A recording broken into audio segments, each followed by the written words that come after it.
All right, thanks, Ed. Well, we start our in-depth look on school safety this morning.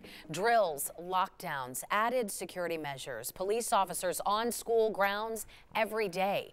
Our kids are growing up in a very different time, and being able to digest these issues can be difficult for a young mind. So we are taking time today in our newscast, today and tomorrow, to examine school safety and the impact national tragedies have had on an entire generation. School children today were not even born when 13 innocent people were killed at Columbine. Even now, high school seniors were only 10 or 11 when the evil at Sandy Hook Elementary dominated headlines. But whether children fully understand these tragic events or not, the effects can be felt every day. Local mom of three, Leslie Douglas, is sad things are so different now. I was a 70s, 80s kid, and I think in so many ways my kids have bigger pressures. They have to deal with a lot more. There's a lot more in their face. And that can make children feel unsafe, according to clinical psychologist Dr. Renee Repka. It makes us feel like we have no control in our world, that we're sort of helpless in this process. And that's what's unsettling, and that's what creates anxiety. One common practice in schools today, active shooter drills. According to a recent Washington Post article, drills are happening across the country every day, and lockdowns even more so. More than 4.1 million American students experienced a lockdown last school year. All of this can take a toll.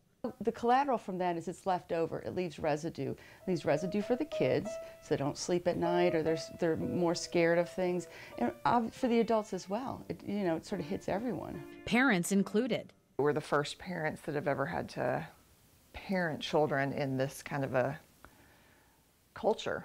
What we know, about what helps kids grow safely and soundly and develop in really strong ways is that they know that their environment is safe and secure and that they are loved. Dr. Repka says with younger kids, ask questions if they seem upset. Acknowledge that the world can be scary. But then shift the conversation to how do you take care of yourself? How does that make you feel? How are the other kids in your class? What can I do to protect you? That is exactly what Leslie practices in her own home. It's really scary. It's really sad. Was anyone at school talking about this today? How did that make you feel? I don't want to make an isolated incident the rule.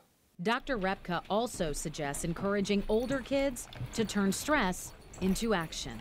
Staging a walkout, marching for our lives, talking about gun control, talking about mental health issues, those sort of things. It gives us power back. It gives us a sense of control, and that is sort of takes steps towards feeling more resilient, safer, and more confident about our capacity to be safe and take care of ourselves.